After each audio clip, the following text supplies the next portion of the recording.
ইন্নী জাইলুম feel আরদি খলিফা, আমি জমিনের মধ্যে খলিফা বানাতে চাই, প্রতিনিধি। আল্লাহ বললেন আমি খলিফা বানাতে চাই।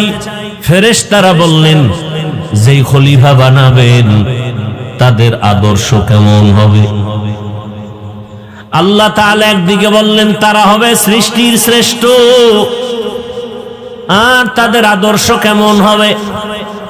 আল্লাহ ভিন্ন আয়াতে বলেন ওয়াশ-শামসি ওয়াদুহাহা ওয়াল কমারি ইযা তালাহা ওয়ান নাহারি ইযা জাল্লাহা ওয়াল লাইলি ইযা ইয়াগশাহা ওয়াস সামাই ওয়ামা বানাহা ওয়াল আরদি ওয়ামা তাহাহা ওয়া নাফসিন ওয়ামা সাওয়াহা ফাআলহামাহা ফুজুরাহা ওয়া তাকওয়াহা।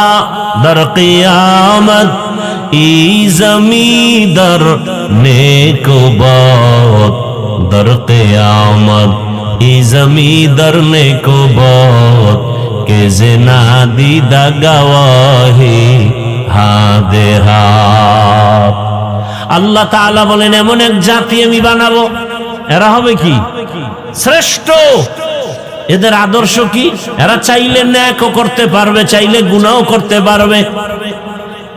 ফেরেশতারা মনে মনে ভাবলেন যারা চাইলে গুনাহ করবে এরা শ্রেষ্ঠ হয় কেমনে? মুখে বলে দিলেন নাহনু নুসাব্বিহু বিহামদিকা ওয়া নুকদ্দিসু লাক, হে মালিক আপনার প্রশংসা গুণগানের জন্য আমরাই তো যথেষ্ট, আবার আর একটা জাতি বানাবেন কেন? নাম্বার 2, শ্রেষ্ঠ হলে তো আমরাই হওয়ার যোগ্য। মনে মনে রাখছি, এটা বলে নেই।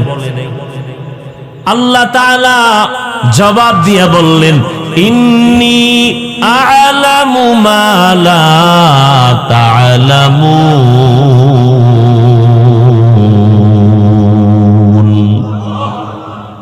আমি আল্লাহ যা জানি তোমরা জানো না। আমি আল্লাহ জানি এই অপরাধ করনেওয়ালাদের মাঝেও একদল থাকবে এরা জীবন দিয়া নেক আমল করনেওয়ালা। এদের টাকা দিয়া কেউ কিনতে পারবে না, ক্ষমতার লোভ দেখায়াও আমার ঈমান থেকে দূরে সরাতে পারবে না। এরকম ঈমানওয়ালা আছে না নাই?